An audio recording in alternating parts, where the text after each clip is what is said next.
So welcome everybody here to the Segal Theatre Center at the Graduate Center CUNY. My name is Frank Hentschker and I'm the Director of Programs here. And together with Jess Applebaum, who also works here, we put this evening together. There's Jess, and it's a great moment for us because it's the very beginning of an event we love. We have done it for over 10, 15 years. It's called World Voices. We collaborated for a long time, actually with PEN for the Writers' Organization for World Voices, but given their latest turmoils, at the moment we think it's good we do it on our own. The idea is we do bridge academia and professional theater, international and American theater, and our biggest contribution, I think, is we bring in writers and directors, but mostly writers from around the world, global writers, but of course also often New York writers and others, but still this series is right in the center of what we do, and we are thrilled to have the opening reading of a 5-evening festival. We have Marius from Mayenburg, a very well-known German writer, Lisa Wenz from Austria, Pendadio from Senegal, and a work from also from France. So we have truly a great lineup, and I hope you will be here of the writer from Francis Lagarde. Play that hasn't really been done. He is a very important writer, overlooked. He died too young from AIDS, and we're going to look at his work. Today, we have a guest from Canada, Vickie, even though she's hiding. She flew in yesterday from Montreal. Toronto, actually, fantastic. And even so, Canada and the US are such close neighbors. Canadian playwrights often are more known in France or in Germany than they are here. It's a strange border that exists, a time wall, almost between Manhattan and New Jersey, like something happens here. There's something as if those are different worlds, and they are not really. And people move in between it. So we are very honored to continue our great engagement with Canadian theater arts. And Vickie, is so great you came here. And we have the great Opalanietet here, Ryan Pierce, who is the leader of the Eagle Project, who also happens to be a graduate student here, so we collaborated on this. He's actually also creating as an editor a journal, the first academic journal on Indigenous work on stages, so it's a fantastic thing he's taking on. And so thank you. For a moment, check if your phone says, I think mine has to say silent, yeah? So just take a moment, I'll do the same, so it does not ring. So the reading should be about 60, 70 minutes. We have a discussion here, or maybe 75, I don't know. We have a little reception afterwards. So again, thank you all for taking the time and for being with us. Has anybody seen an Indigenous or heard an Indigenous play from Canada in reading?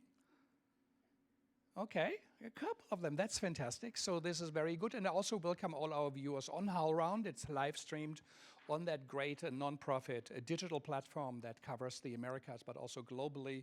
So this is even of an additional experience for everybody else here, and also an exposure for the playwrights, because people do watch what we are doing, even if not, they don't come anymore or come less, because you can also see it. So now I would like to welcome Opalanietet, and here we go.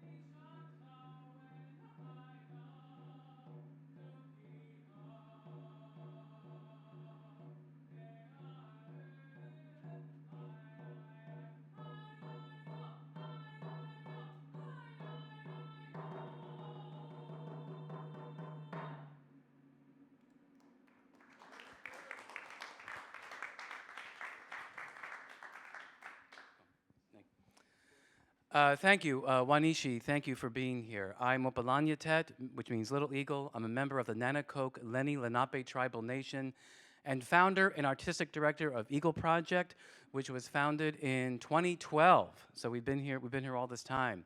We're one of many fantastic native theater companies here in New York City, but we are the only Lenape-led performing arts company here on the traditional lands of Lenape-Hoking. And this land belongs to the Creator, yet it was given to the Lenape to be stewards of. It was and continues to be their land to look after, as the many nations of Lenapehoking are still here. And while the Lenape have always welcomed people from all over the world to their shores, that invitation comes with a responsibility to treat everyone and everything on this land with respect. And to that end, we are also here for the National Day of Theater Readings for Missing, Murdered Indigenous Women and Relatives, MMIWR. We are thrilled and honored and humbled to be a part of this special day, both today and tomorrow. And I want everyone here, everyone who's hearing my voice and everyone here in the Segal space, to either during the intermission and or after the event tonight, to please go to niwrc.org and to please make sure to see how you can get involved and help rectify this very serious issue that does not get nearly the attention that it should. So, without further ado, I'd like to welcome our very special musical performance and performer tonight, Ikwe.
Bonjour.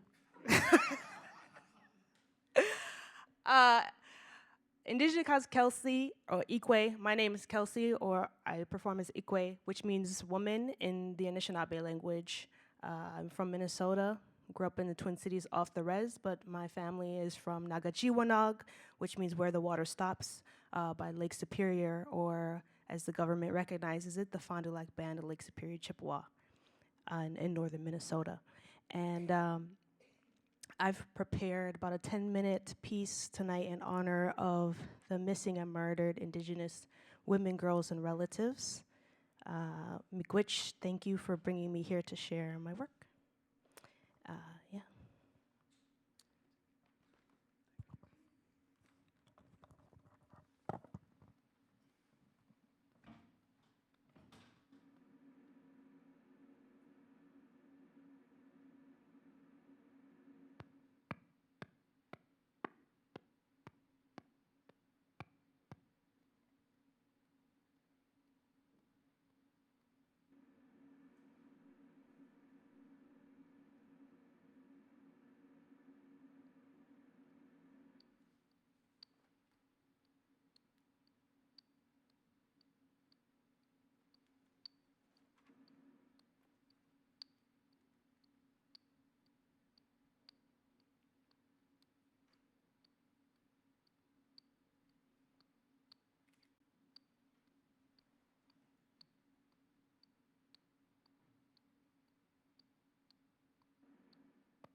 can fix the technical difficulties. Thank you for your patience, everyone. We'll see if we can do it at the end. But please give her a hand.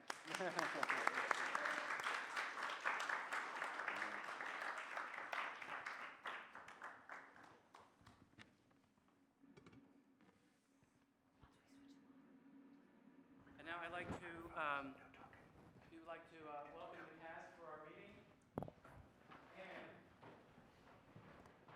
before we get on with the main event of tonight, if you will, I'd like to invite Vickie just to give a few words or context of tonight's play.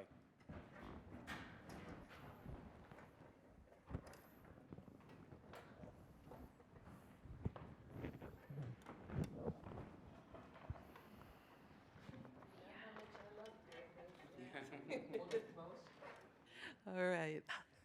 Chua hey, Vickie Ramirez, Giafe. Hey, how's it going? I'm Vickie Ramirez, Tuscarora Nation from 6 Nations of the Grand River. Just wanted to thank you all for coming out. Oh my gosh. This play is a little bit personal. It's called Yuchewahkenh, which basically means bitter. Now, in my language, it doesn't, it literally is talking about food, but I thought it applied in this context.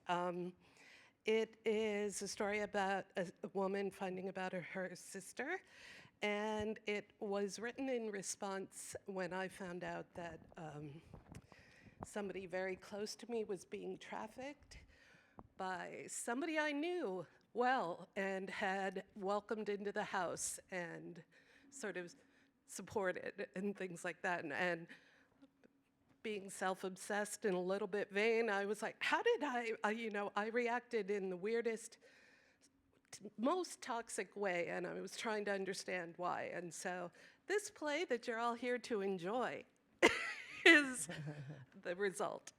So thank you very much, Nyawankoa.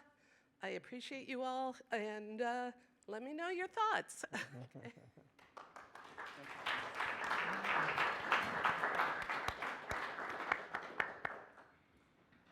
Yuchewahkenh, Bitter, by Vickie Ramirez. The setting. The play takes place in New York City, the Tuscarora Reservation in upstate New York, and the magical realm. Act 1, Scene 1. Bad Mind, Tuscarora, one of twin brothers from the Haudenosaunee creation story, the other brother. He is in the magical realm, the reality in between worlds, a place where he and his brother create the rules. He rules the night and is supposed to stay out of daytime. That was the agreement, or so they say. Chwe. Hey, Segal. Scano. And hello to the rest of you. Hey. You look surprised to see me. I get it. It's the daytime, and my realm is the night. The great contest. Good mind versus bad mind. And it's true, my brother did win. Daytime belongs to him and all his creations. They shine in the light of day. You, the 3 sisters, the deer, the salmon, medicines growing wild if you know where to find them, rivers full of fish, forests full of game, and soil rich enough to support everything that any being will ever need to survive, all my brother's realm. But I'm still everywhere. I helped to create all of you. Did you forget my gifts? I'm there when the tornadoes devastate your homes. When the river swells over its banks and sweeps away your family, that's just me swimming. I enjoy the snow, snow, snow, that pristine clean that wipes away everything, including your cars. I put the rose on the thorn, the snake in the grass, the broken subway seat that catches your brand new designer outfit and tears it? Me! You see, my brother, good mind, he gave you abundance, but he also gave you work. He made you earn it. You had to hunt, you had to plant, you had to harvest, you had to have relationships with the land and the animals and each other. It's exhausting, really, when you think of it. And I know you get tired. And that's where I come in. I am here to make your life easier. I am. Simple answers to complex questions. If your favorite shirt goes missing, well, clearly the laundry attendant stole it. Not that it fell out or got mixed up in somebody else's laundry. No. I gave you supermarkets, drive-thrus, corporate food that's already clean and packaged. No blood on your hands, no dirt under your nails. Everything within reach, and the only cost you know is money. And a little knowledge and power too, but so what? Autonomy, community, connections, small price. I'm convenience. I'm comfort. I'm the path of least resistance. Come on. Yeah. In my brother's world, every being, every element blends to hold things together, like a basket. In my world, you're more like pebbles in a river. Some of you will get stepped on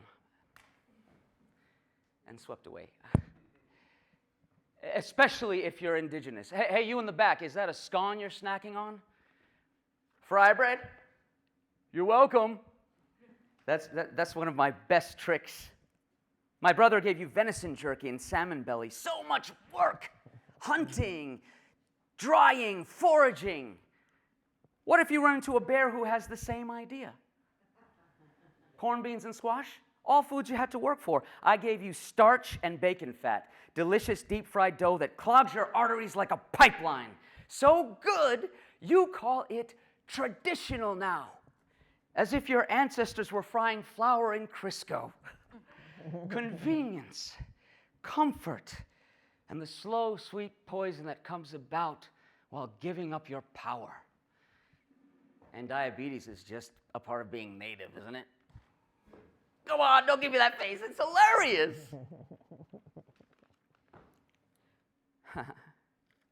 I can be less funny if you prefer. I can make whole nations disappear.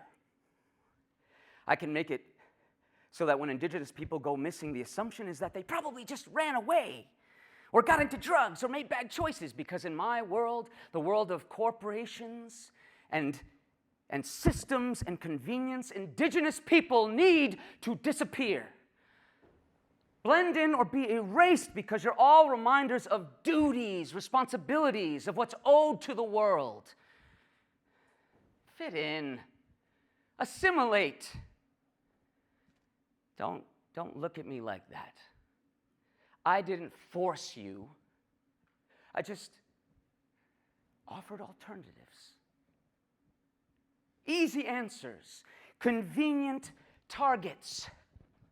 And you took it every single time, even when you knew better. Bad things happen when you forget about me. Scene 2. The offices of Decadence Media, the office break room. A fluorescent buzz hums above. Bad Mind takes position in upstage right, in the shadows. Myra Hentschker, Tuscarora, storms in and grabs a coffee. Land acknowledgement, seriously? I thought when I sold out and signed up to work for this clickbait factory, I was safe from that hypocritical BS. I mean, Decadence Media is not known for their virtue signaling. But oh no, let's go through with the charade. Everyone stand up, hold hands, and kumbaya. All is forgiven. Everyone acknowledges that Native people exist and bad shit happens. And this group recognition fixes that. 5 quick minutes.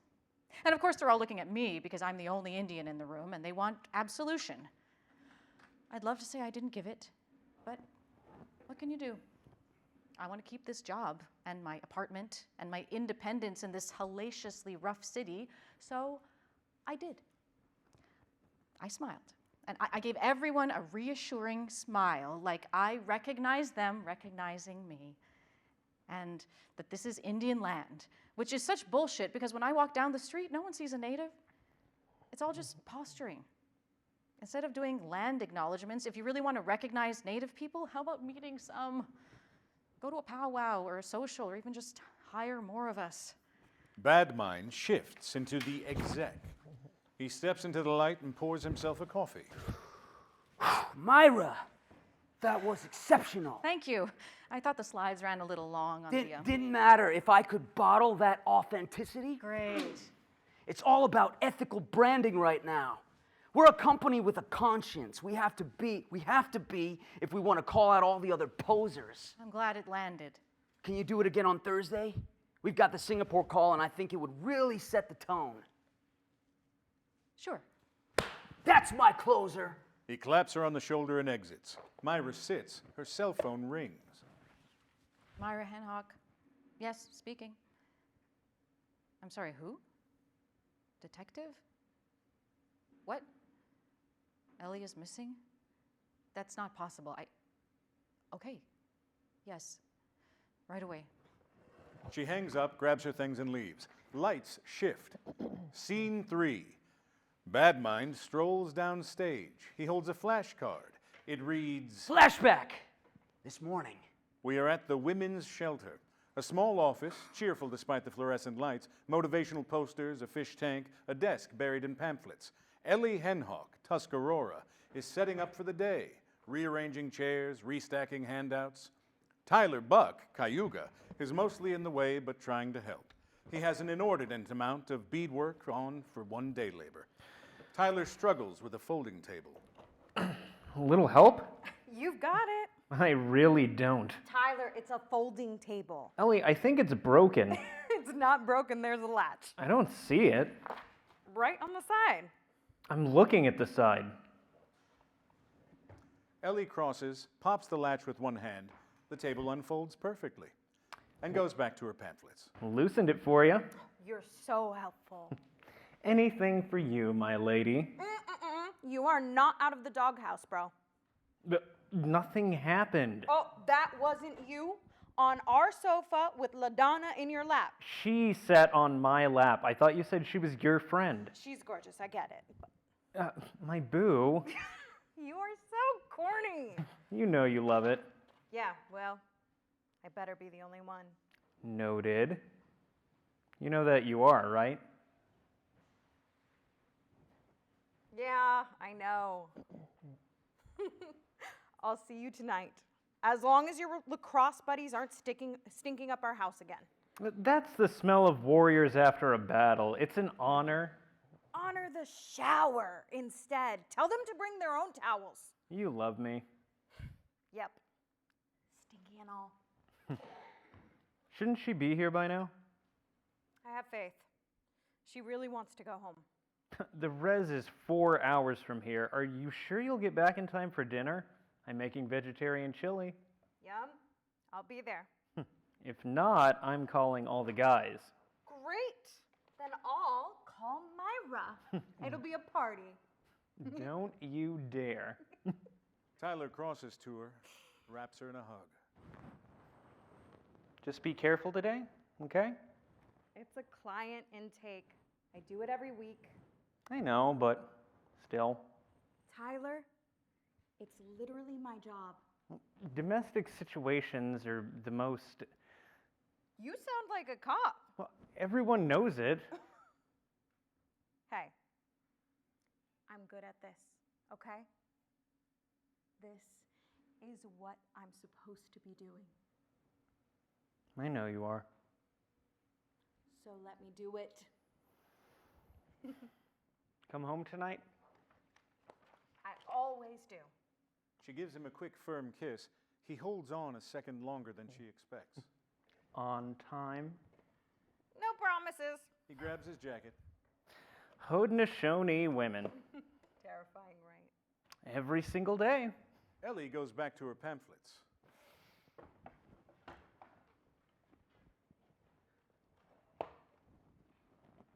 Lights shift. Scene 4, Henny's kitchen, the res. The kitchen is warm and lived in. Corn and dried herbs hang from the ceiling. Henrietta Henny Salter, Tuscarora, stands at the counter, utterly in her element. She has a pile of fresh corn before her and is braiding them together for drying. Bad Mind lounges around the counter. You know they sell corn at the store now. Husked, cut, and frozen. Smooth plastic bag, very convenient. Henny holds up a cob, inspecting it. Vacuum sealed even. For freshness, takes about 30 seconds. Spoiled. You braid the husks together like this, and you hang them. Let the air do the work. Very primitive. Very smart. Corn doesn't need much to preserve itself, just a space for it to dry out peacefully. Folks will try to tell you that you need fancy equipment. You don't. Our ancestors have been doing this the simple way for thousands of years, survived on it. Dehydration works. For berries, maybe you take it out to the sun. They need to dry a little quicker so they don't spoil. Take it out to the sun, spread it out, and let it dry. You do it right, you got strawberries in January. Middle of a blizzard, you got strawberries. Or you could just go to the grocery store. Dehydrate, right, and you got good food for the winter. That's how we always stayed strong. Corn soup. Our corn soup, that's a perfect protein. Whole villages survived comfortably. My mother knew. She knew everything. Strong woman, big hands, always working. When they took us, Emma and me, my little sister, she had another name, but I can't remember it. Can't remember mine either, come to think of it. Mom tried to get us to say them, but we wouldn't. Now I can't remember. But I do remember how to dry corn.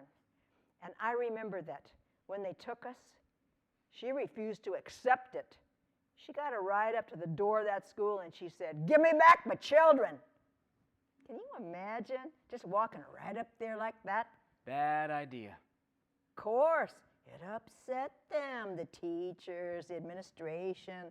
They didn't want us to remember that you belong to somebody, that somebody loves you enough to come and find you.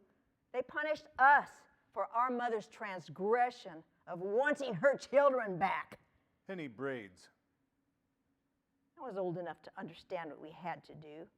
Shh, be quiet, make yourself small. Be grateful for the opportunity to become useful, huh? We were supposed to forget who we were and become someone new. And I was good at it. I learned English fast, but they separated us. Emma struggled.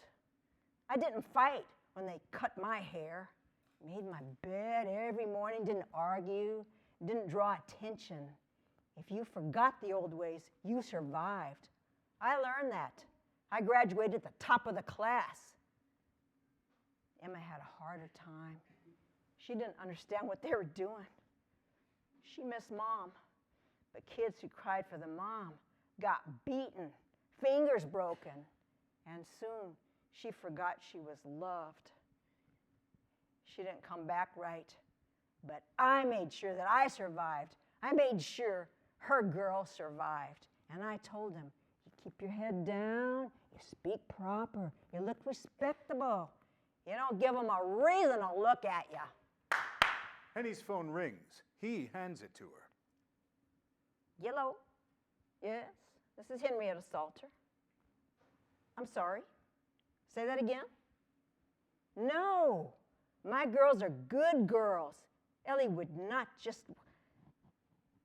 I understand. I'll be there soon. Henny hangs up. She hangs up the braid of corn, then packs up. Scene 5.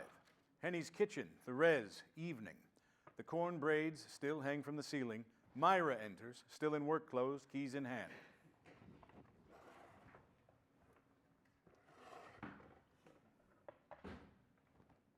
Sit down. I'm fine standing. You're not. Sit down. Myra sits, and he pours her tea without asking. When did you find out? This afternoon, you? Detective called me at work. I went straight to the station. By yourself? I didn't want to worry you. Well, there's something to be worried about. Yeah. 24 hours is a long time when someone's missing. He should have called the moment he realized, but he waited until morning. You don't wait until morning. You call immediately. He keeps dodging my calls. Well, Tyler knows you don't like him. He turned Ellie against me. Last time I visited, they both told me to get out. I know. She called me to complain because you're trying to get that boy a real job. Right? I said, don't you want him to pay his half of the rent? She said, I don't care about money. He chips in with the housework. We're doing it traditional. I told her if he's so traditional, get him to go hunt for the food. How did she react to that? And didn't call me for a month. Isn't that a sign? What? Cutting people off from their family? Well, Ellie's pretty stubborn and sees things a little differently these days. Right, like gainful employment is important. I know he works for that farm. I never understood why he didn't want to do something better. He's a smart boy. I think he was afraid he'd have to cut his hair. You checked with her friends? I went to the shelter, but nobody could tell me what time she left. Nobody saw her go. What kind of job doesn't know when their people come and go? Caseworkers don't punch clocks. They're in and out all day. They said there was a client, a woman Ellie was bringing to a battered women's residence. I told the detective, but he wasn't interested. He's very interested in Tyler. Of course he was. They always go after the native boys. He waited until morning to call. He and Ellie fought the night before. No, that's not the same thing as doing something. No, but it's not nothing. I raised you girls to be careful. Look right. Speak right. Don't give anybody a reason to look at you twice. I know. The police aren't going to fine her. One witness, no evidence of a crime. Native girl in the city. I know how this goes.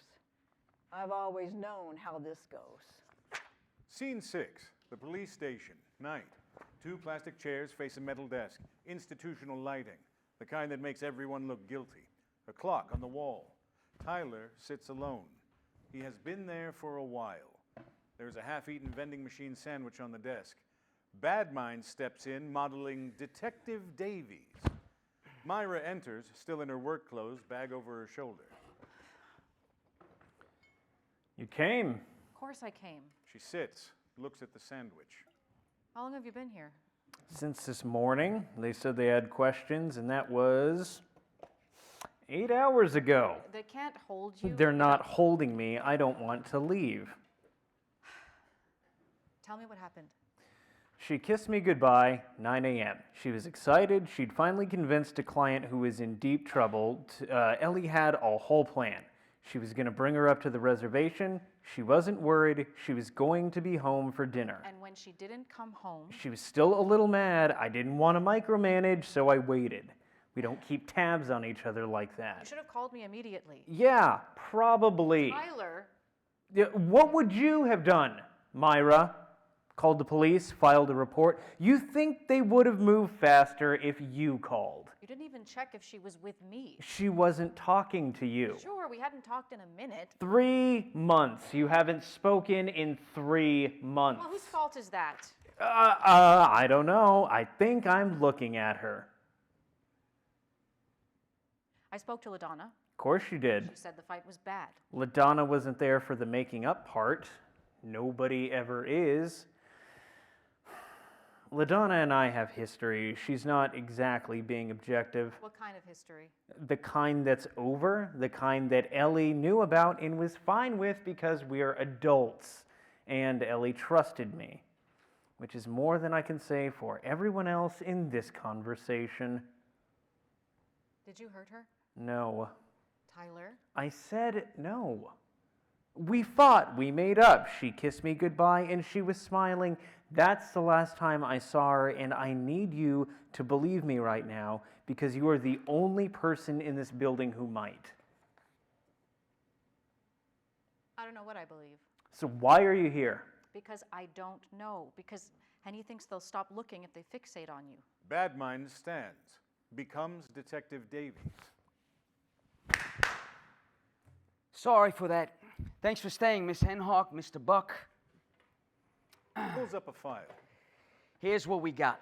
He turns the iPad to face them, a grainy security photo of Ellie, 2 pages of notes. 2 pages. It's early days. It's been 24 hours. We've received the security footage from the shelter, interviewed the staff. One witness gave us a statement. A woman came in crying. Miss Hentschker came out to meet her, gave her something, a tissue maybe. A big guy pushed the woman aside, shouted at Miss Hentschker, dragged the woman back outside. Miss Hentschker ran after them. That's it? The witness also provided a description.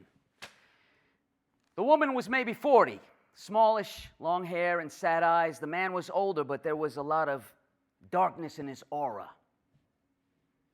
Are you kidding me? She doesn't see color. She explained that several times. She was the only one in the whole building. She was the only witness. The only one willing to make a statement. Here's the thing. There's no evidence of a crime, no camera footage after the parking lot, no phone activity, no card activity. She's an adult. Adults are allowed to. Don't. I'm just saying what the paperwork says, son. Don't call me son. Young people, stressful jobs. Sometimes they She need to... didn't walk away from her life. You'd be surprised. Sometimes life gets a little heavy. And Ellie is young. She wouldn't be the first to break out.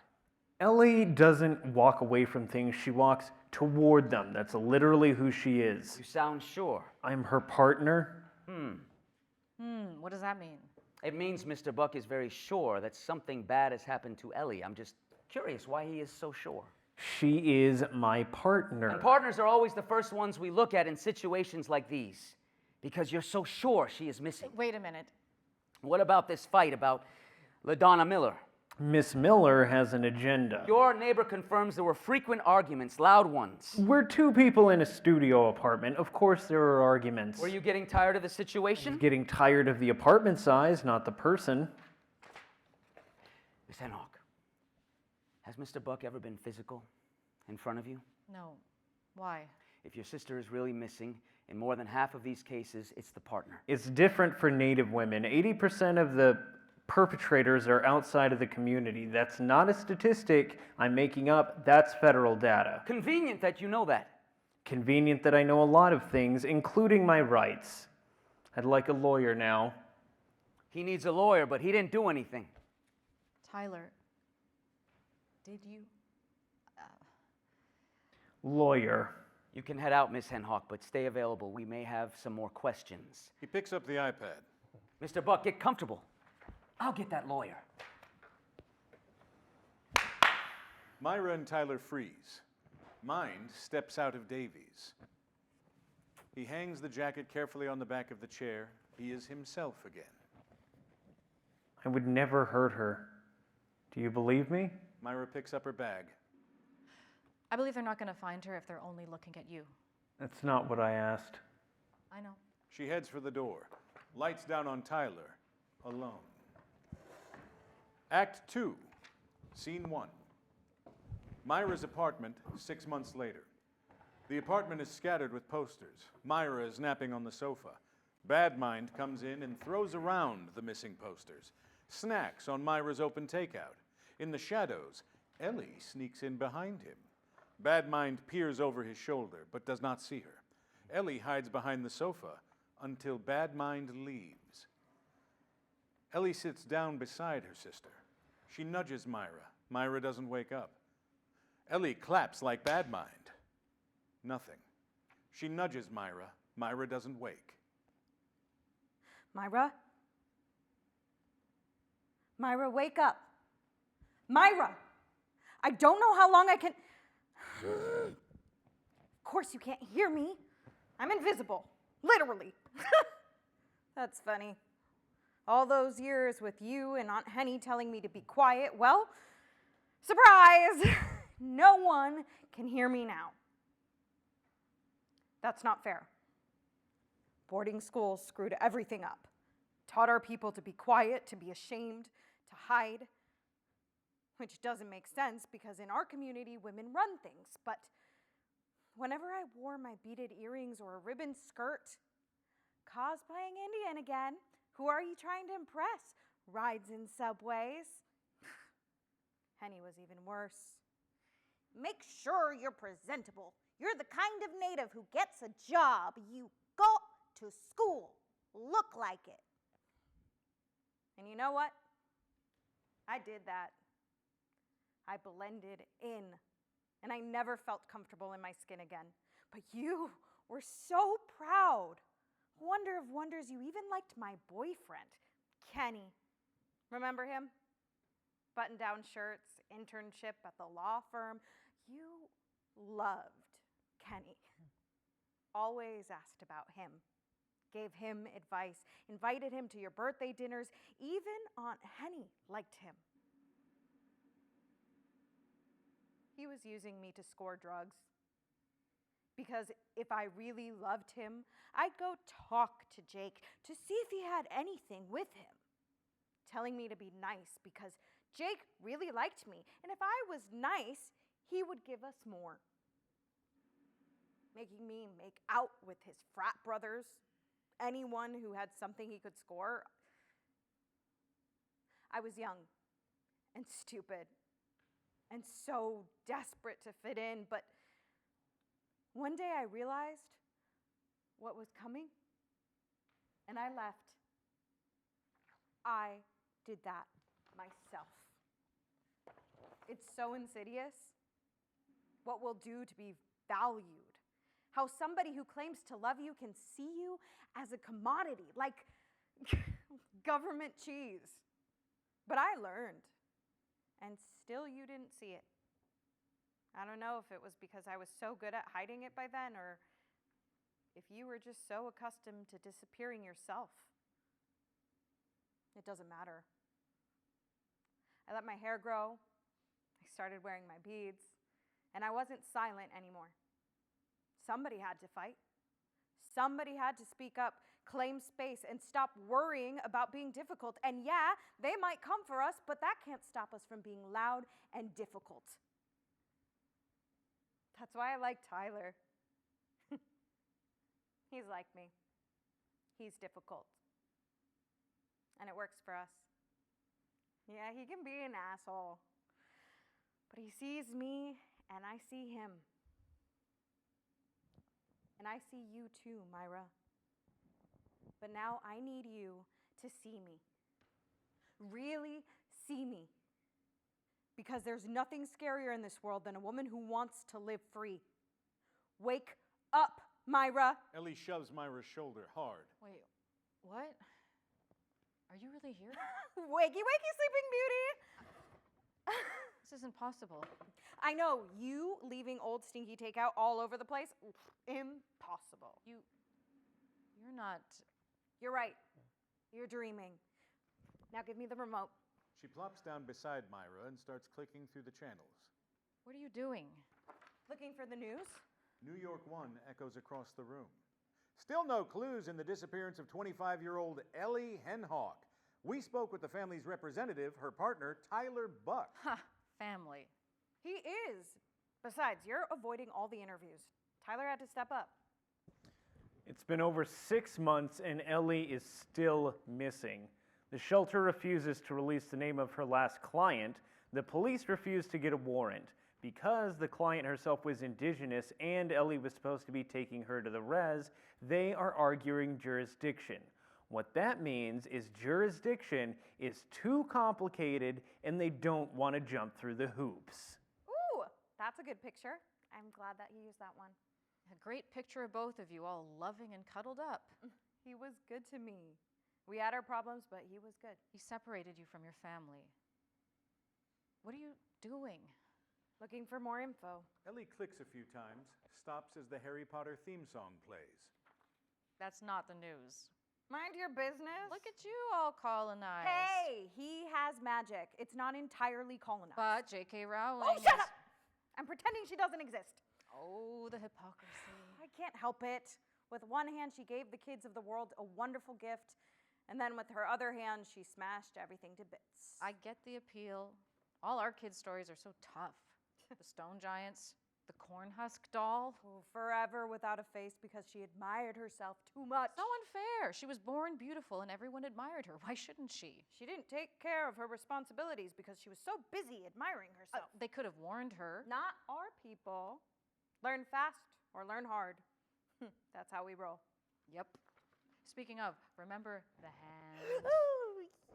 Be good or the hand will come and snatch you away from your family. I still can't sleep unless my toes are under the covers. Me too. You told me it would make me invisible. Nothing could ever get to me if my toes were covered at night. That's what Mom said. If our toes were covered, we were covered. Bad Mind sneaks in. Ellie spots him. Toes under the covers. I'm supposed to be safe, you promised. Myra passes out. You promised, Myra. Wake up! Bad Mind leads her away. Scene 2. A cafe on the res, 3 months later. Morning light, a few tables, a humming fridge. Henny sits with a teapot and a small plate of cookies. Myra and Tyler enter separately. They see each other for the first time since the police station. Bad Mind stands behind the counter, polishing a cup. Sit down. I declare a truce. She left me in the police station. They had questions, important ones. No, they let me go. But I bet they told you not to leave town. I didn't do anything. Okay, I said truce, didn't I? Morning, Aunt Henny. Morning. She eyes Tyler and his braids. Folks might take you a little more seriously if you got a real haircut, Tyler. I do traditional dance. Of course you do. Bad Mind comes over with menus. Can I get you a coffee? Yes, please, Black. More tea, please. I'll just get a glass of water. Really? Oh, have a coffee, Tyler. I'll pay for it. It's not that. Coffee is a mind changer. I don't drink it. Oh, oops. Who knew? He'll get a tea. No, seriously. A green tea. Bad Mind nods and heads over to grab the drink. So, why the meeting? I thought it was time we all pooled our resources. I'm happy to give an update. What update? Detective Davies is supposed to contact me directly. We're her family. Well, I love her too. She's my family also. I never once came over to your house, though. I asked Ellie to invite you. She didn't want to. This is not winning you any points, Tyler. Why wouldn't she want me? Well, with all due respect, we know you would disapprove of our relationship and you disapproved of Ellie's job. Maybe I disapprove of a young fellow who claims to be my niece's partner who couldn't help support her. There's more than one way to support a partner. Oh, I've heard that one before. I work at the co-op. I don't make as much as Ellie, but I chip in for the expenses. I bring in all the food, and she was fine with it. Fine with paying the rent and all the bills. Forgive me, but this is why she kept us all separate. We disagree on so much, but I did try. Family is what makes us stronger. Family and our community. So says every underemployed boyfriend I had in the past. Let it go, Myra. It was Ellie's choice to make. She made it, so until we hear otherwise, just accept it. Now, Tyler, you have an update? I wanted to let you know that I'm starting a social media campaign. Instagram, Facebook, TikTok videos. I've got everyone working on them. Of course you do. You're quite the influencer. Do you really want to find your sister? Excuse you? Why not just say, Myra, punch me in the mouth right now? I get to punch first. Wait, I'm sorry. I'm just frustrated, and I think the social media campaign is a good idea. It will raise her profile, and that will remind the police to do their job. Myra points to the bag on his shoulder. And what's that? Photos, flyers, all of it. Very fancy, expensive posters. I don't know. I didn't pay for it. Your boss covered it. What? Yeah, Decadence Media reached out to me. They said you weren't accepting their phone calls, but they wanted to help, that their audience was doing grassroots fundraisers to help support. Of course they did.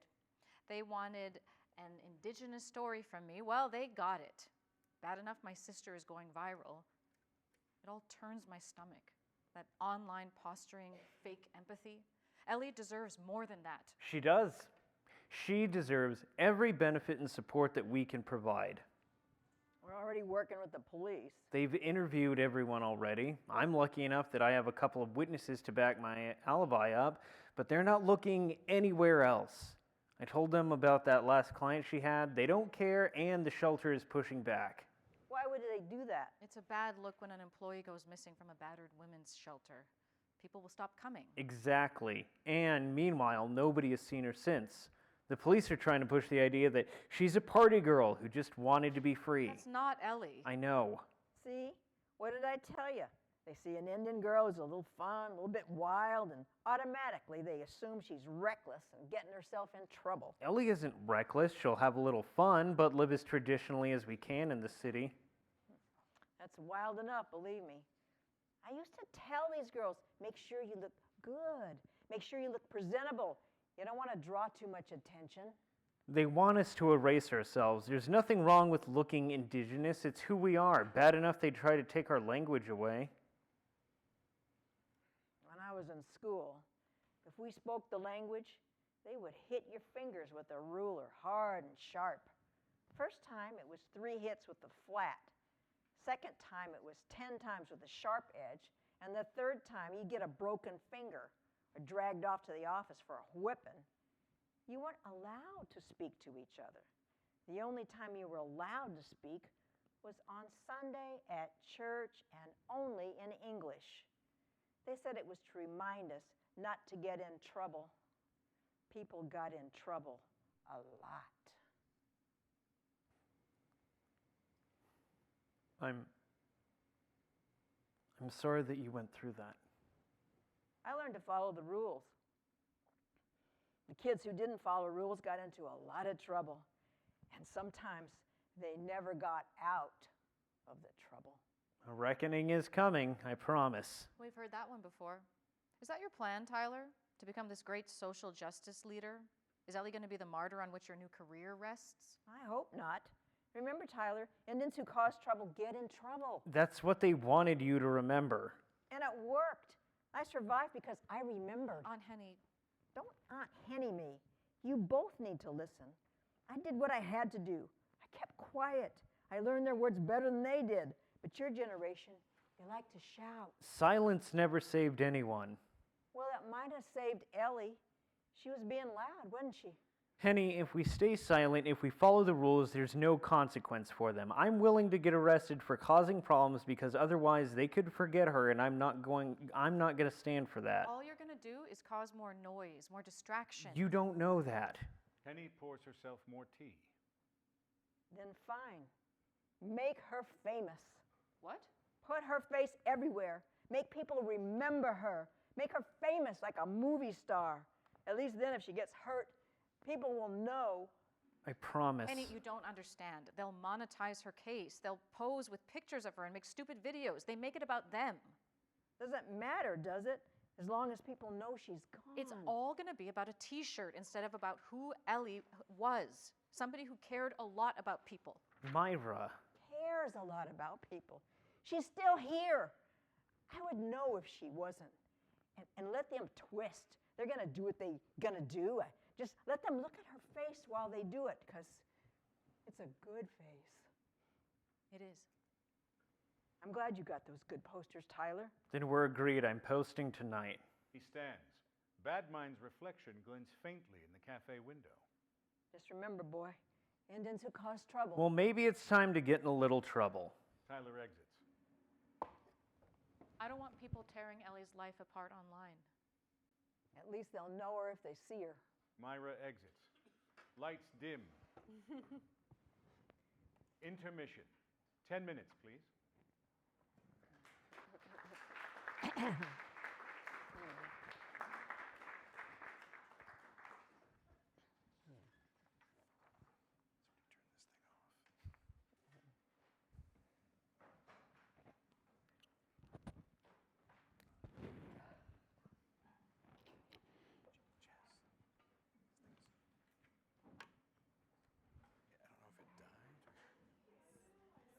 Oh, that one.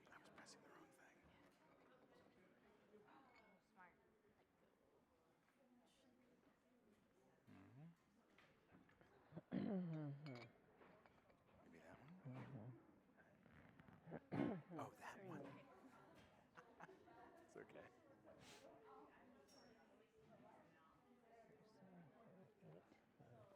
It was.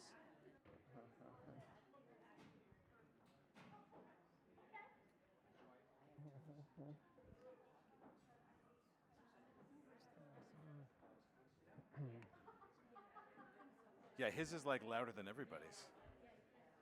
Hey, man, how you doing?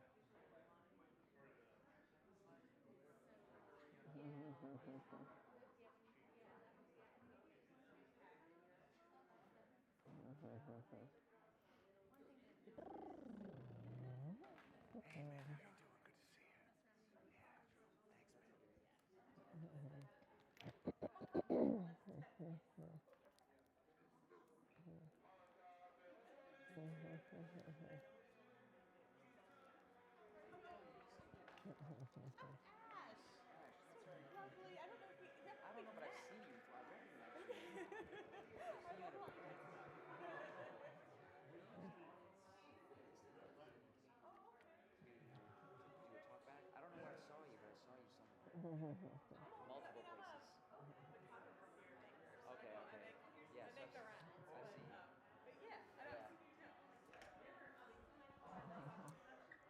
Oh, everybody, Yeah. microphones off. Oh, thanks.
Scene 3.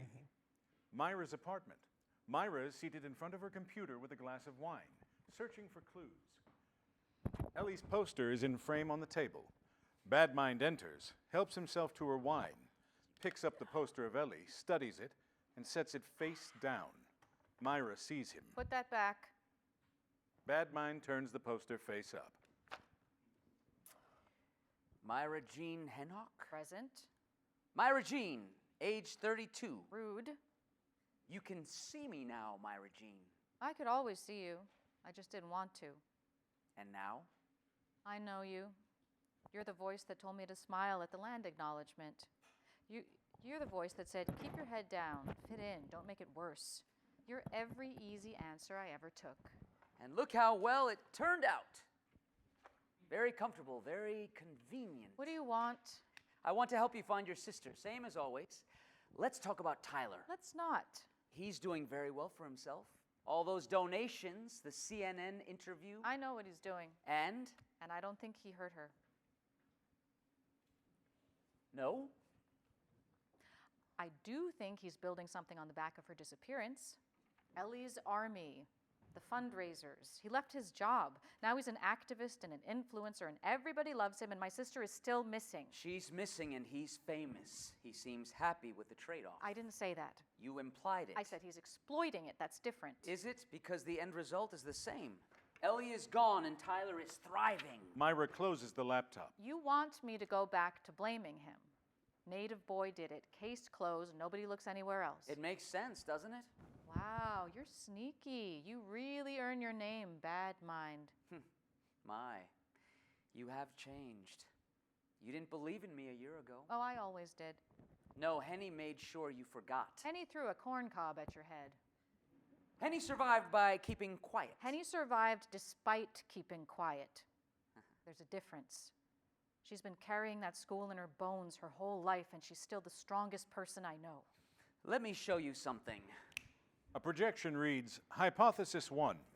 Lights shift, harsh, angular. Tyler blocks Ellie's path. Bad Mind stands behind him. Get out of my way. No. I saw you with her. Nothing happened. Oh, I don't care. Do what you want. Just let me go. Never. You have no right. Wow, I swear I could be talking to Myra right now. They freeze. Well, well. They fought. Everybody fights. You're defending him now? After I'm that? being honest. I know you're not familiar with that. Truth is subject to interpretation. The freeze breaks. Hypothesis 2. Tyler has his back to Ellie. Quieter this time. Since when does your sister run our lives? I just asked. You want me to work with her after everything we said about that company? A little extra money wouldn't hurt. We're fine. Fine. Tyler and Ellie dissolve. Afraid of a little hard work? The co-op is like working on a farm. He's not afraid of working hard. But he was afraid of making money, or making money that he could share with Ellie. Yeah, he could have made more money, but Ellie could take care of herself. She didn't need his cash. So why did you want him to work with you so badly? Was it really just to get him to cut his hair? Are you kidding me? They would probably have set up a fund for a drum circle. They would have had him in front of a camera in minutes. Choker boy, reporting from Coachella. So why then? I just wanted to know that she was okay. I thought it would be better for us to exploit him than for him to exploit her. Which is what he's doing now. Maybe. But he's getting results. You hate him, don't you? No. But I hate his performative native bullshit. Oh, I get it. It's a shame Ellie didn't.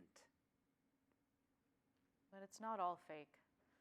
Ellie isn't stupid, and she really believes in him. She doesn't do things she doesn't believe. How do you know? You were never around. I trust Ellie. She's not infallible. Show me her truth. Hypothesis 3. In the shadows, Tyler and Ellie are dancing, easy with each other, real. You know, for someone you never liked, I never said I didn't like him. for someone who makes you so uncomfortable, He loves her. I can see that now. Doesn't mean he gets to make himself the story. so what do you do with that? Take advantage of all his hard work. Find out what he knows. You're no fun anymore, Myra Jean. Good. She grabs the poster of Ellie. She told me to be difficult. She can't tell you anything. She's still here. Henny said so. And right now, I believe my auntie over you. Blackout. Scene 4, the police station. Blue light flickers over the flat. Tyler Buck sits at a small metal desk. Bad Mind enters, shrugging in to Detective Davies. We appreciate the information, Mr. Buck. You tell me, you seem to have a lot of new friends lately. People care. They're helping. Helping, right. I saw your campaign. Posters, hashtags, interviews. You're trending, Mr. Buck. Funny how a man can afford a lawyer and a media team after his girlfriend disappears. Do they know you've used that money to hire a big-time lawyer? Ellie's army did that. Ellie's army! Myra must love that. Well, she left the social media to me so she can deal with it. All she needs to know is that we're going to find Ellie, and to do that, I need to be out of jail. Or outside so you can mislead everyone on the search. You really want me to be guilty, don't you? You're making a lot of money with this campaign. I want to find Ellie. You're pretty famous too, aren't you? I can't help it. If Myra won't be a spokesperson, someone has to. Yeah, you. Who decides where the money goes? We have a board. And to think only 6 months ago you were working in a co-op. Yeah, and I would still be working there if you would spend as much time looking for Ellie as you do harassing me. I wouldn't have had to leave my job to do yours. Public sympathy's a hell of a currency. Maybe you should have gone into PR instead of activism. You still think I did this? Some folks still believe you have a motive. Oh yeah, who? Her co-workers? They said the day she disappeared wasn't the first time you two came in the middle of a fight. Well, Ellie likes to fight. She's a scrapper. It made her day if we could scrap it out a couple of times. I mean, I was happy to be there to debate with her. Debate, huh? That's not what I heard. From who? Her aunt, her sister? Have you ever sat down at the table with them? All three of them like to scrap, and her aunt and sister don't really like me. That's a red flag, son. No, that's generational trauma. Maybe. Still, you're doing very well for yourself. Donations, interviews. What about Ellie's client? Her husband is powerful. Someone must have told him that his wife was seeing Ellie that day. Can you at least question them? I need probable cause. And no one credible saw Ellie leave with her. Oh, but it's more credible to try and railroad me.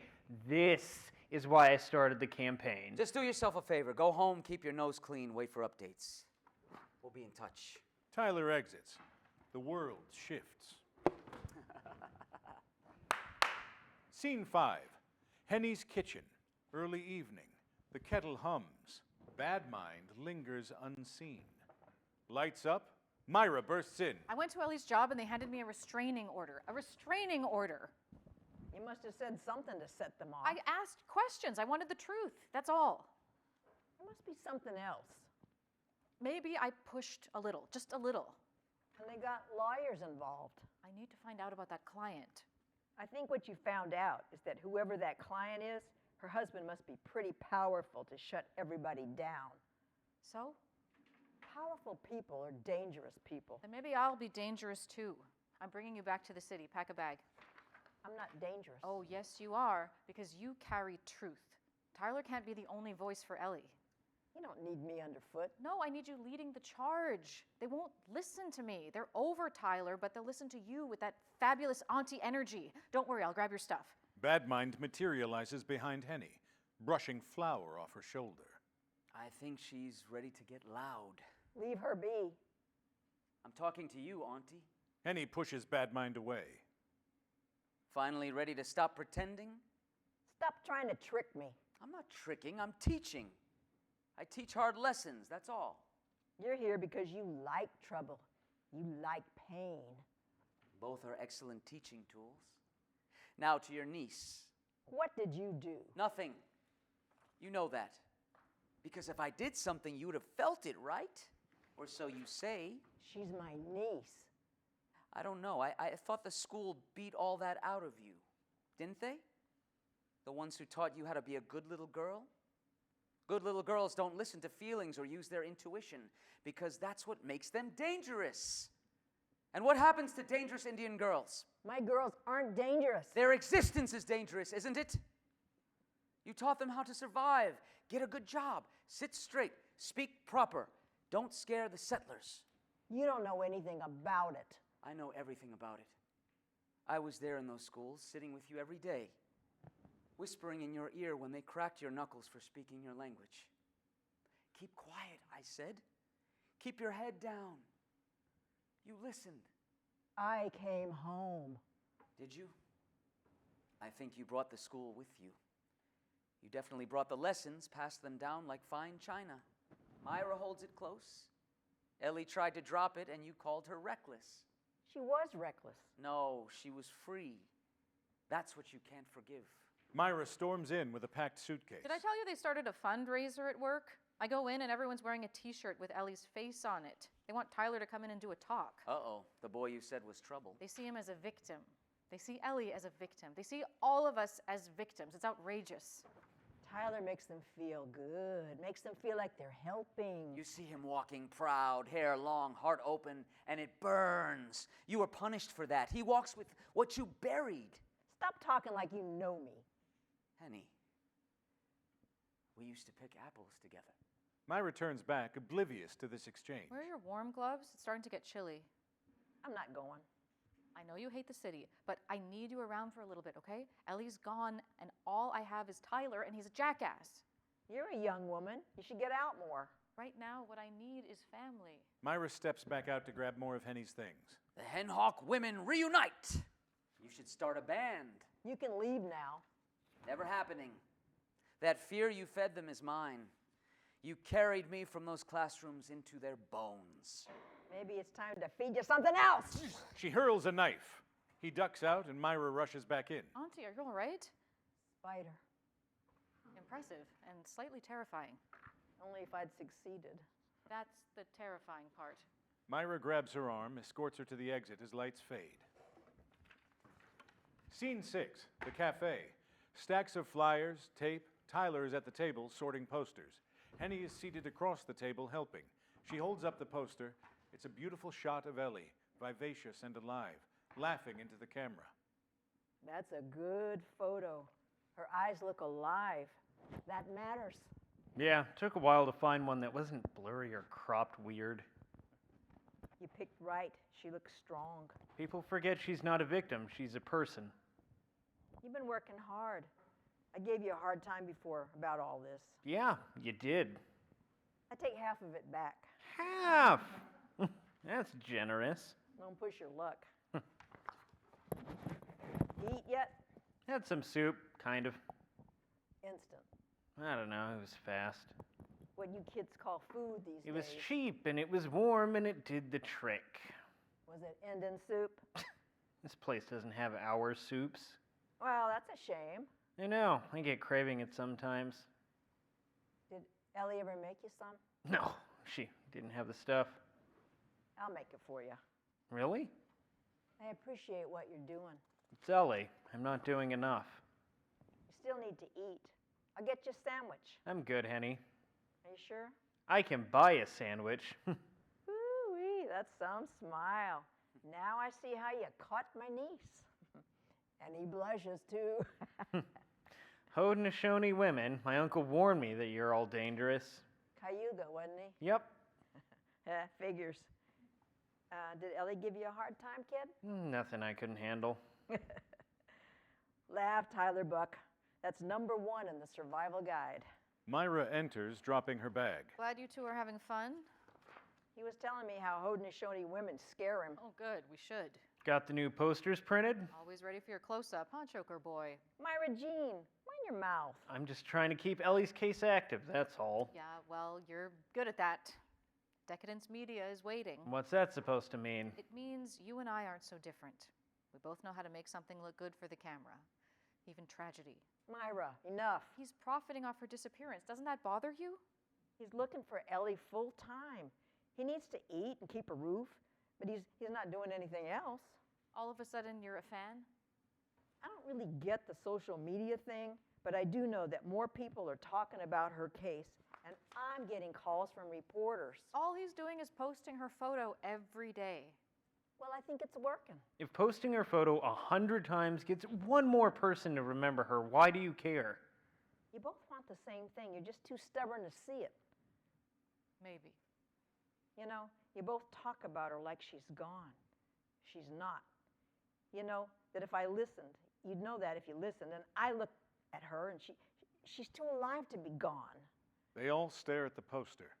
Bad Mind tiptoes on stage. Ellie follows behind. She'd be making fun of me right now. Us. It was her favorite thing. Ellie pinches Tyler's butt. She tiptoes over to Henny. Not me. She knows she better be respectful or I'll smack her butt. Ellie walks backwards to rejoin Bad Mind. You really think she's out there somewhere, Henny? The world would be quiet if she was gone. Henny nudges a stack of posters toward Tyler. But I hear her every day. Me too. Well, I'd rather see her, thanks. How about we all quit bickering? We still have lots of work to do. Henny rises, picks up a poster, smooths the corner flat. You two work on your crafts projects. I'm going to go back to the lawyers. Scene 6. The space morphs into a sleek, minimalist city office. Bad Mind straightens his tie, picks up a briefcase, and becomes K.C. Burning, Esquire. Myra enters, clutching a file. Thank you for agreeing to see me. We didn't have much choice, did we? I'm not here to make trouble. I just want to find out what happened to my sister. You've already made trouble. Our organization's name is in every headline, and that's before the police report hit the Times. That wasn't me. You or your boyfriend, it really doesn't matter. Ellie was last seen in this building. Allegedly. Not allegedly, there were witnesses. One, I think you'll find she's not reliable. So you admit Ellie was here? I admit nothing. I acknowledge rumors that are damaging to our mission and frankly to your sister's reputation. She tried to save a woman from an abusive situation. That's not damaging, that's courage. Or recklessness, like you. I don't know what you mean. I know you've been calling our staff, showing up unannounced. That's harassment. I'm asking questions. You're disrupting good work. And if you continue to do so, we will enforce the restraining order. So what, is that a fine? Maybe. Or jail. And you're someone who's avoided jail all your life, haven't you, Myra?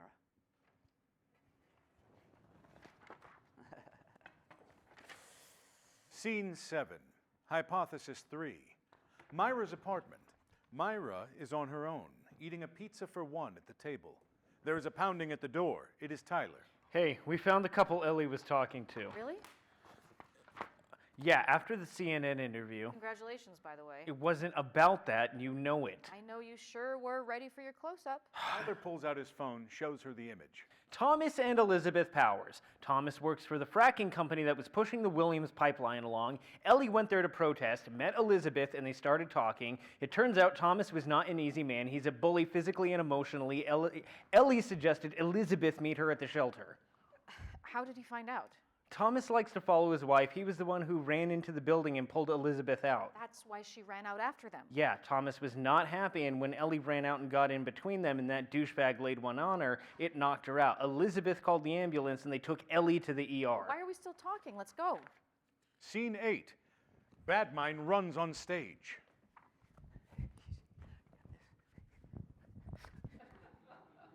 The projection reads, Hypothesis 4, misidentified, the hospital administrator's office. He dons the garb of a female hospital administrator. She sits behind the desk. She, Myra, and Tyler are in front. Why can't we make inquiries about a missing person? If you're a policeman or a private investigator, yes. If not, family is the only other solution. Here you go, my driver's license. Bad Mind takes it from Myra. I don't know what to tell you. We don't have a hen hawk in residence. I have no record of a hen hawk ever being in place. I'm sorry, that can't be correct. The ambulance team swore they brought her to this hospital. I have been through all of the records. There's nothing here under an Eleanor hen hawk. We have no records of an assault victim or head traumas. What about Jane Doe's? Did you have one? Bad Mind checks the records. We have one, but she's not native. She's Latina. You're sure? That's what they have here. Bad Mind shows him the records. How tall was she? 5'6". Long or short hair? Long, shaved on the sides. It's her. Well, no, it says Latina. Many, many, many Latinas are native. Oh, Yeah, of course. Was she a Spanish speaker? she was asleep. It's her. I'm sorry, but that's a real stretch. I know it in my gut. I can't release information to you on a hunch. It's her. You must know it's her. Bad Mind looks over the document on the screen. Ma'am, my little sister has been missing for 6 months. She's a good kid, maybe a little too much of a do-gooder because it got her in trouble. We're just trying to find her. The hospital administrator looks through the records. Well, if this was her, and I'm not saying it was, I'm sorry. She's not here. What? The records say she was released to her conservator, Mr. Keith Chadwick Burney. Are you kidding me? What? What's wrong? That's a scumbag that works for the shelter. That scumbag. They run out. Bad Mind watches them and transforms into Scene 9, Hypothesis 5, Runaway. The law offices of K.C. Burning, an office formed by light. A single desk, 2 chairs, a glowing exit sign that leads nowhere. Papers float across the projection wall. Myra stands in the doorway. Bad Mind, dressed as K.C. Burning Esquire, sits behind the desk, a folder before him. Miss Hentschker, you've been busy. Please sit. I'm fine standing. Suit yourself. You wanted answers? Here they are. He opens the folder and pulls out a single envelope. A letter from your sister, straight from the source. Why would she send that to you? You pushed us to reveal our client. Mr. Powers is very wealthy. When the situation happened with Ellie, they were unaware that she had family that was looking for her. What do you mean? Why wouldn't she? It was an accident. It wasn't deliberate on his part. He was talking to his wife. Talking. Yes, talking. Anyway, Ellie tried to get in between them, and he accidentally hit her. When it was explained, she understood, and they gave her a settlement for her pain and suffering. I don't believe that. I don't believe that for a second. She knew you'd feel that way. That's why she wrote you this letter. She gave it to me. She said she was tired of all the fighting, wanted a break. He slides the envelope across the desk. It glows. You expect me to believe she just ran away? She needed a break. You forged that. Do you want proof or peace? He taps the envelope. The sound echoes like a heartbeat. She says she loves you. Says she's safe. Says to stop looking. Myra finally picks it up, opens it, reads. Hi, Myra. Don't worry. I'm fine. I needed to breathe. Please let me go. Love, Ellie. Ellie never signs off with love, just her name. The word love is sacred to her. She doesn't believe it should be thrown around lightly. Maybe she felt you needed it. She'd never leave without telling Henny. Maybe she was tired of waiting for permission. Myra crumples the letter. This is a lie. The lights flicker. The office begins to dissolve.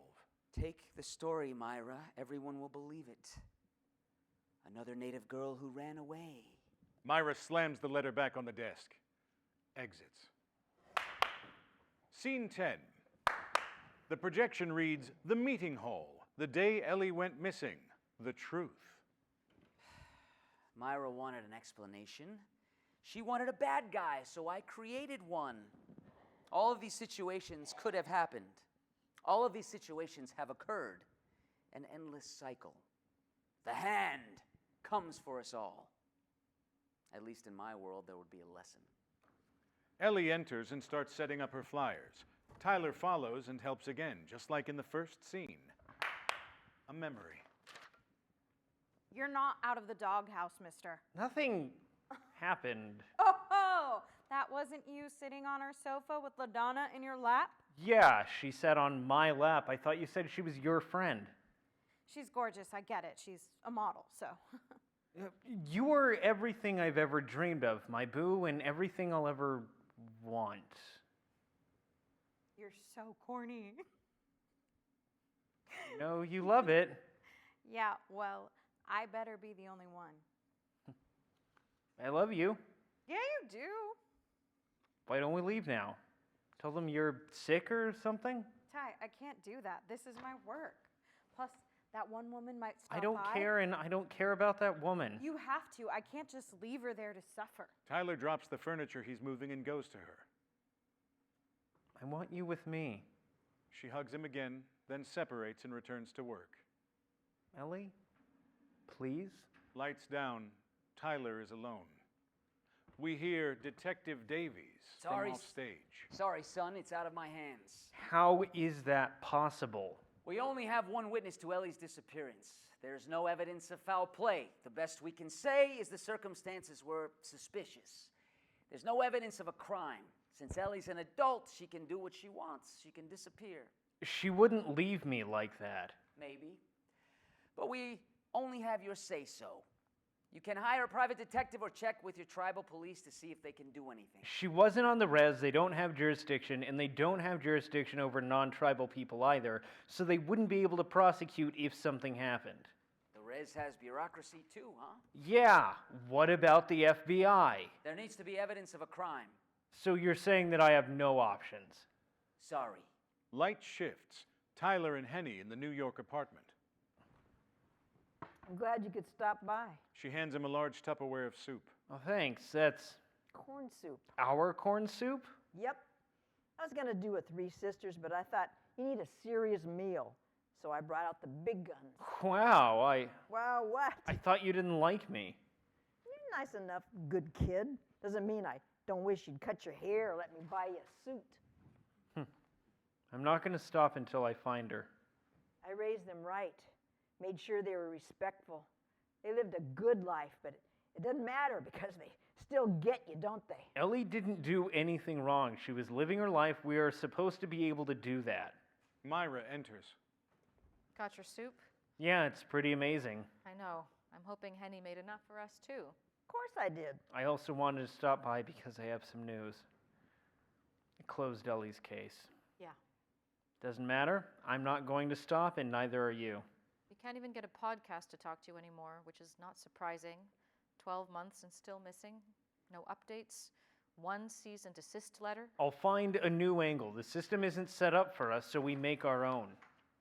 I miss her so much. She's no angel. She's a brat and annoying, and I miss the hell out of her. You can tell her that when we find her. Tyler and Henny exit. Myra is seated alone on stage. Badmind enters. Lights shift to the other side of the stage. Ellie is in a hospital bed in a coma. This is one of my best tricks. The detective's hands are tied because there's no evidence of a crime. The hospital didn't recognize Ellie as indigenous. Were they expecting a buckskin mini dress? Or is it because the girls erased themselves? After all, unconscious is the way to fit in and not draw too much attention. And then there's Myra, someone who's isolated herself so far from her culture and her people that she can't really see that she's feeding into the system. Hilarious. I told you, didn't I? If you forget about me, I'm going to teach a hard lesson. Henny knocks on the door. Tuscarora, bad mind. I see you. I hear you. I followed you. Ah, come on, don't spoil it. This is one of my best. You cheated, but you always do. So it's only fair that I cheat a little too. Myra hears me now, and I hear her. Maybe Ellie can hear me now too. Henny strokes Ellie's forehead. He exits as Ellie sits up, groggy but awake. Henny? What happened? Where am I? Across the stage in the apartment, Myra hears her sister. Ellie? End of play.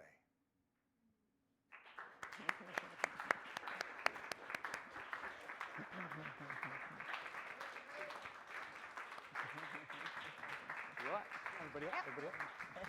This way.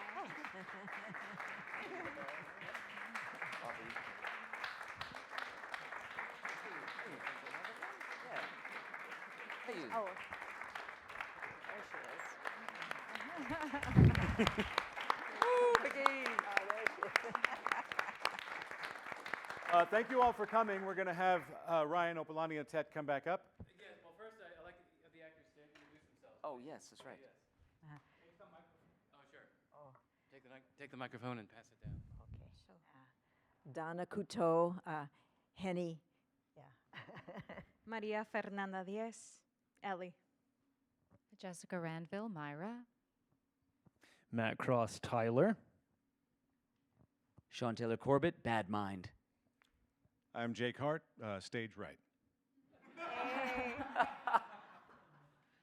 And Opalanietet, director. So, yes, thank you.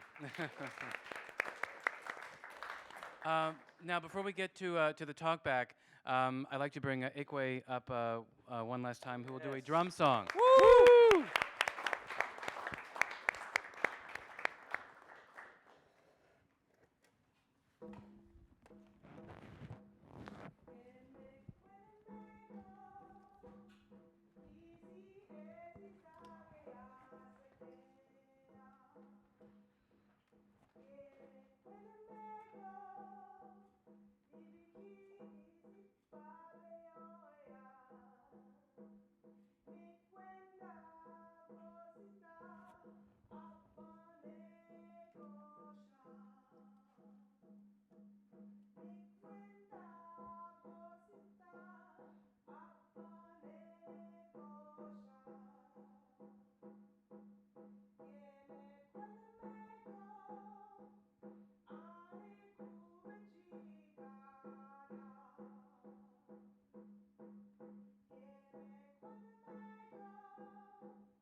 So I would like to bring our playwright, Vickie Ramirez, Frank Hentschker. Oh, no?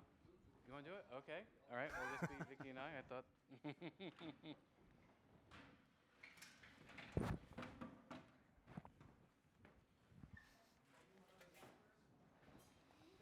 In a minute, I guess.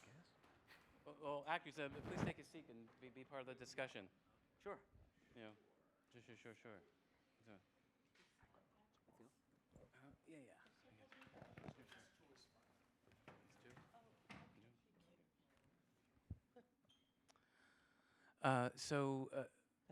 Hello. Okay. So Vickie, please share with our audience here and as well as online and on HowlRound the inspiration for writing Yuchewahkenh. As I mentioned, I had that personal connection. I had somebody close to me who was trafficked. And what I couldn't understand is why I immediately blamed them for their situation. That was the first thing that came to my brain. And the next thing was, well, obviously, you know, we failed. We didn't teach them correctly. And it's like, how did we let this happen? It was never about their pain, never about what they were going through, and never about the experience itself. It was all about our failure to control the situation. And then, of course, that really insidious thing, oh, but we're not that type of Indian. So where did that come from? Like, these are all things that cross my brain and part of the conversation. And it's like, where are these thoughts coming from? And you realize, oh, that's in the big insidious footprint, you know, of colonization. It makes you sort of create this false reality, this false truth about who we are and what the expectations are. It's kind of, and then I realized there's those little things that we grew up with. It's like, okay, make sure you're presentable when you go out, make sure, and presentable meant, I don't want to say, well, kind of looking white, pulled, you know, you had a haircut that matched. And, you know, I'm a half Jamaican Tuscarora, my hair didn't do that, but we worked on it to make it do that, you know? And it's that question of, like, what is presentable, what is right conduct? And you realize it came out of the boarding schools, that sort of, because those are the ones who survived. Those are the ones who came out and got jobs. And, I mean, there's so few who didn't go through that system. Like, I know there's a couple families scattered around. It's like, oh, well, we didn't get caught by the boarding schools. It's amazing. But the story of the woman going up to the schools, that was my great-grandmother. She went up to one of the schools where they had the boys, because they separated the girls from the boys, and they had taken the boys a good 50 miles away. And she had gotten a couple folks to give her a cart ride, because I'm not a young woman, and my grandfather lived a substantial age, so my great-grandmother, there wasn't a lot of cars available at the time. But she had to get a couple, like, relayed by carts. She went up there to demand her kids back, and they basically laughed her from the door. And she was like, please, please, I need them to help me work on the farm. And I mean, you see other stories too of people saying, well, you weren't feeding them right, you weren't this, that, the other. And it's like all this food was in a storage space behind the house, but it wasn't recognized as actual food. It was like, that's just, you're drying, like, what is that? That's rotting corn. It's like, no, that's drying corn. That's staple of our diet. It's you know, so it's all those things. And I was just like, where did all that come from? Like that sort of, and I had no idea that I had that bias built in. And even now, like like that person, they're recovering, we got them away, but they're still, every time something goes wrong, I'm like, oh, how do they not pull themselves together? We're giving them all this, you know, so again, it's that, and I really do think it's tied into the boarding schools, that idea of erasing yourself. So when people, you stop having power, you stop having autonomy, you stop having the willfulness to pull yourself out of it. You don't have that backpack full of resources, you know. All right, I'm rambling. Go, next question. No. Thank you for sharing. And one of the things as you know, in the rehearsal process, we talked about place, right? Place and time. And starting with place, the idea of, you know, we're in the city, then we're on the res, and then we're in this place called the magical realm, right, or dark matter. Would you mind sharing with us the differences between those places and some of the rules of the magical realm and dark matter? Sure. Well, the city, of course, is New York City, and I'm talking to a room full of experts here, I'm assuming, but you all know what the energy's like, what it is living here. It's almost like a fist every day hitting you as you come out of the subway, that kind of constant, go forward, go forward. It's like chasing the carrot on a stick and never reaching it. And so you have that energy. And I recently moved back to the res, and it's just like, I can breathe. I forgot we could do this. Just taking that moment to breathe and reconnect. It sounds like, and here's my Myra brain going, it sounds so corny, but it's real. It's that connection. You take off your shoes, you walk around on the grass, and that's not just Native people, any of you. Take a moment, go out to the woods, go out to the trees and walk around. Take your shoes off, reconnect. There's something about it, you just find your body relaxes more, that stress we carry, because I notice it every time I come back to this city too. My shoulders start going up, and it just does. You gotta prepare, because you gotta get through that subway, you gotta get through the streets, and you gotta be ready to go in case. But going back home to the river and to the res, it just was like, I can breathe, I can focus, and I can reconnect with my family. I can reconnect with everybody and my culture. And dark matter, to me, it's a noble realm. I mean, I am very much a science brain, but I think the thing, that ephemeral sort of space where things happen that we don't quite understand what it is, like when somebody isn't in a room, or somebody is sick, those moments, there's those moments that you have where you see an animal on the street and you're like, oh, that one's hungry, or stay away from that one's gotten a bite, those instinctive moments, we've dismissed them. We've forgotten that was actually evolved as a survival, part of the survival of our species, and that's kind of in that dark matter, in that ether that we make magical, but it is very much tangible, I think, and they're slowly but surely trying to quantify it, though it's not really required. If you open yourself up to it, you're going to realize you have that instinct. Okay, I'm rambling again. Stop it. No.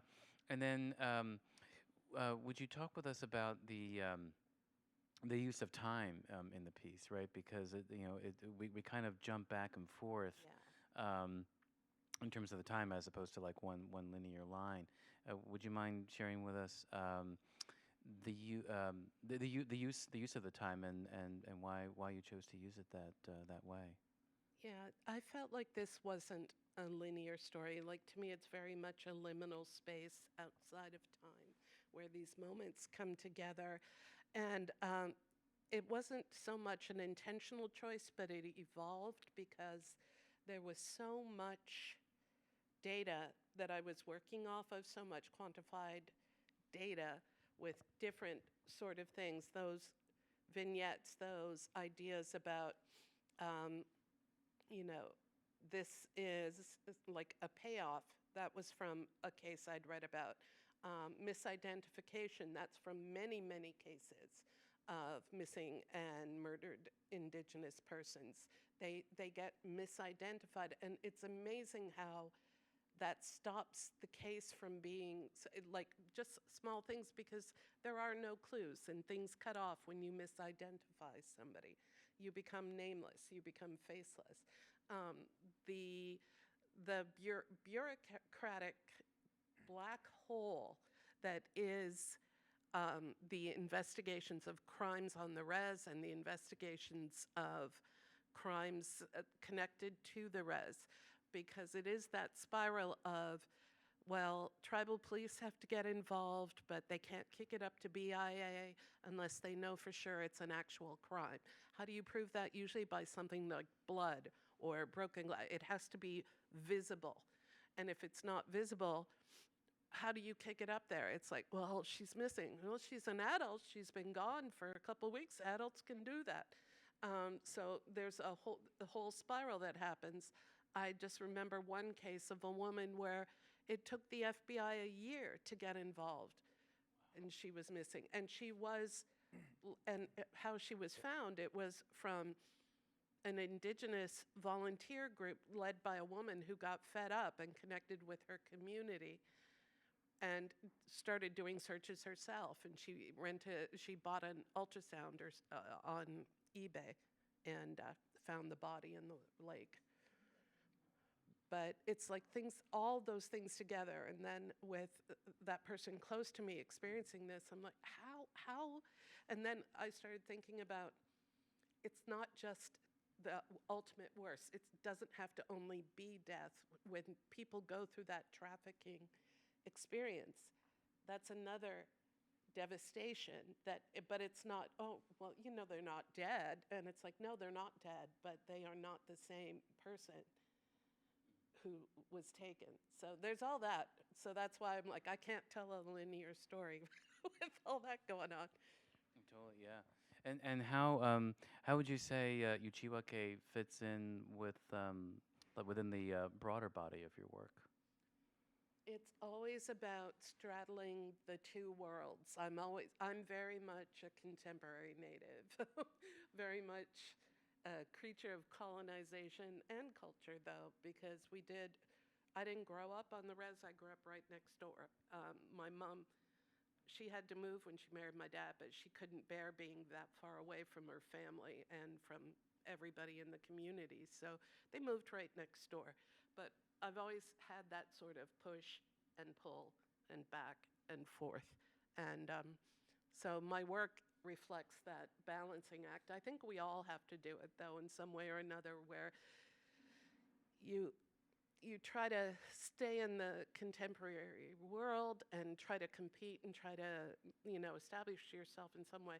But in another way, you're still trying to respect where you came from and all the knowledge and the culture that you grew up with and carry with you, too. So it's hard. It's all.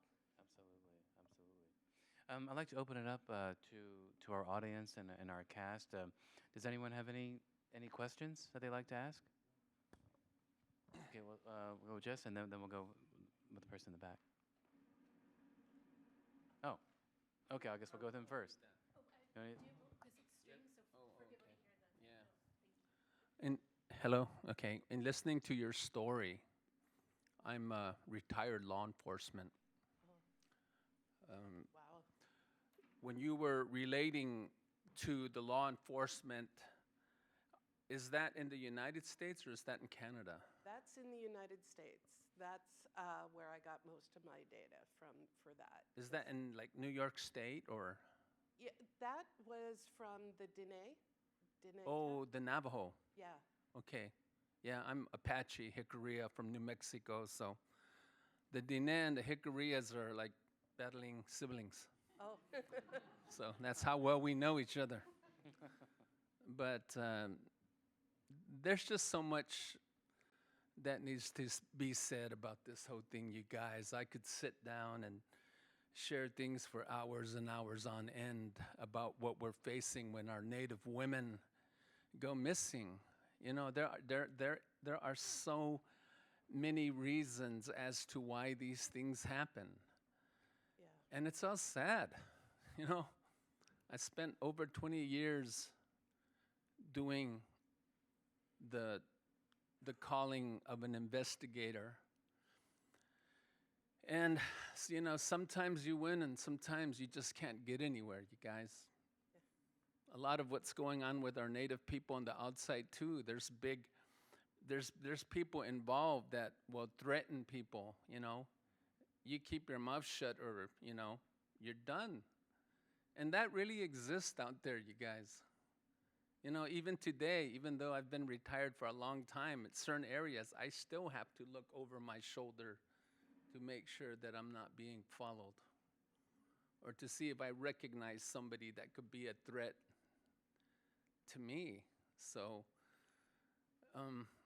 I just wanted to ask, and my wife, Cynthia Strauss, she let me know that this was going on, and she said, "Do you want to go?" I was like, yeah, of course I want to go. That's kind of a part of my past. And I don't know, maybe a part of my present. I don't know. All I got to say is, after almost 21 years of being an investigator and handling all of these things, I honestly felt like if I didn't get out when I did, that I would never be the same, that I could never be a creative entity the way I want it to be, because a part of you gets lost in that war. And that, well, thanks. That's all I have to say. No, thank you. Nyawango. Nyawango.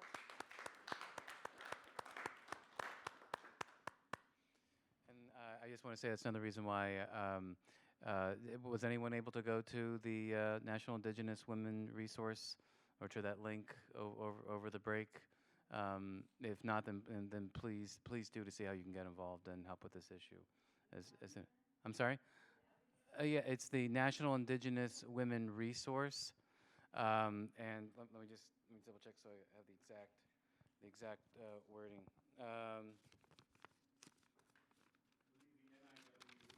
Yeah. National Indigenous Women Resource Center, niwrc.org. Thank you.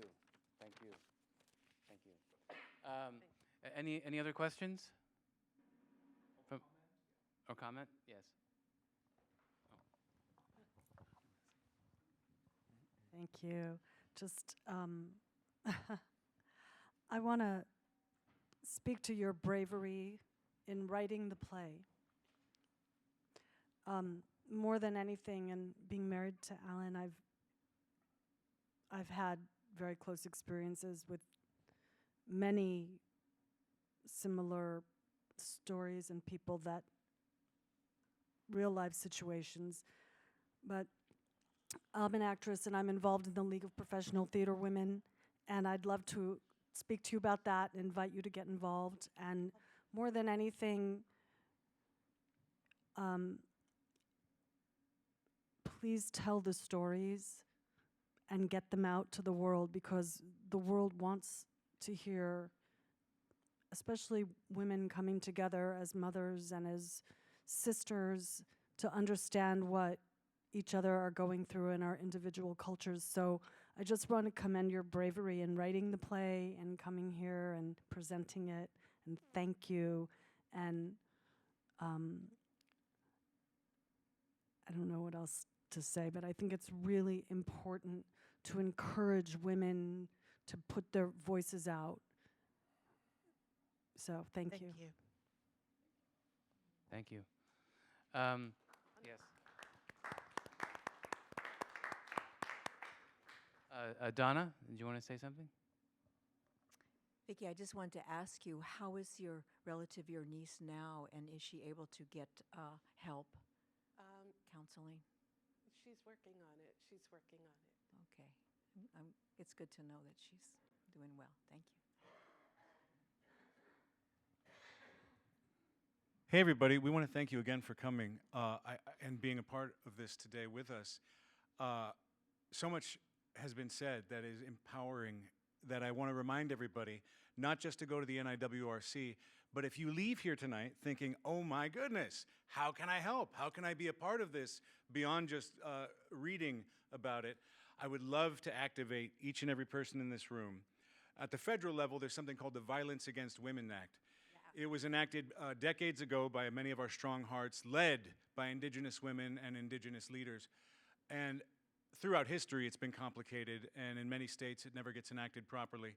But would you believe, for the first time in federal history, it's very near to being removed from the federal authority roles, because somebody, somewhere, maybe Washington, D.C., maybe hell, I don't know what those two places are different, but they are trying to remove the Violence Against Women Act illegally and against Supreme Court law. So, if I can activate each and every one of you, a way you can help is call your own senators in every one of your districts. This is a federal law. Call every one of your senators and make sure they reinvest into the Violence Against Women Act, because it is just one major thing, but it is one of the most major ways that Indigenous peoples can receive help and can receive assistance beyond having to try to talk to this FBI, which is increasingly difficult. So please do that. If you have a chance, please do that. Call your senators. Violence Against Women Act. Thank you. Thank you, Jake. Thanks, Thank you. Jake. And any last question or comment? I was just want to say everyone's saying super important stuff. I did have a question about the play itself and about your like creative process with it. For like the spiritual and like the magical realism elements, were those something that you imagined from like the creation of the play? I know you spoke to that you didn't grow on like a reservation. I also didn't grow up on a reservation, so I definitely understand like the competing worlds and like how that influences your arts. So I was curious if A, those elements were something you imagined from the start, or if they were something you added in at like a later point, and B, if you ever found yourself like censoring yourself, where it's like, maybe I don't want to put these elements in to maybe quote unquote like appeal to a wider, no pun intended, a wider crowd. Yeah. Yeah, I definitely. Oh. Is that working, the mic? Oh, sorry. Yes, when I first began, I did imagine, that's how the world sort of came to me. Usually I hear yammering in my head and I start writing and let unfold what unfolds, which is why it takes me forever and a day to complete a play. But the spaces sort of came along as they did. I might have seen too many Ivo van Hove plays before I left, but I was seeing all these sort of well-lit, sort of dark spaces and little incidental moments. So they came with the voice, but Bad Mind always rides up here with me. I don't know why, he always has. With regard to censorship, I mean, I think we all do it. I don't think it's always intentional, but the more you hear feedback about, well, this might not appeal to our audience, or, well, that's great, but I don't know that it might, if there a way we can approach it sideways, then you find yourself automatically censoring later works. And I'm trying to break myself of that, because there is a bit of restraint applied to this one right now. That was a lot more visceral at one point, and then I'm like, oh no, I don't want to traumatize. I don't want to do the damage that has already been done while talking about it. So, but yeah, exactly. Yeah, I also just, because during our process, I remember seeing like, okay, so there's Bad Mind and Good Mind, but yet this is kind of Bad Mind's world, right? Because Good Mind's not in the play, right? He was left out. That's my sister's brain. Yeah, she Okay. she handles Good Mind, but yeah. Great. Well, Wanishi, thank you so much, Vickie. Please give a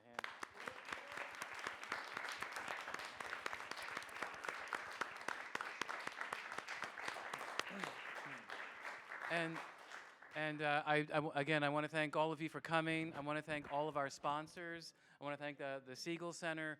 And yes, please go to that website and anywhere else that you can to get involved and help with these issues. And also, if this is your first time at an Eagle Project event, please go to eagleprojectarts.org so you can come and see more of our events as well. Wanishi, thank you. Good night.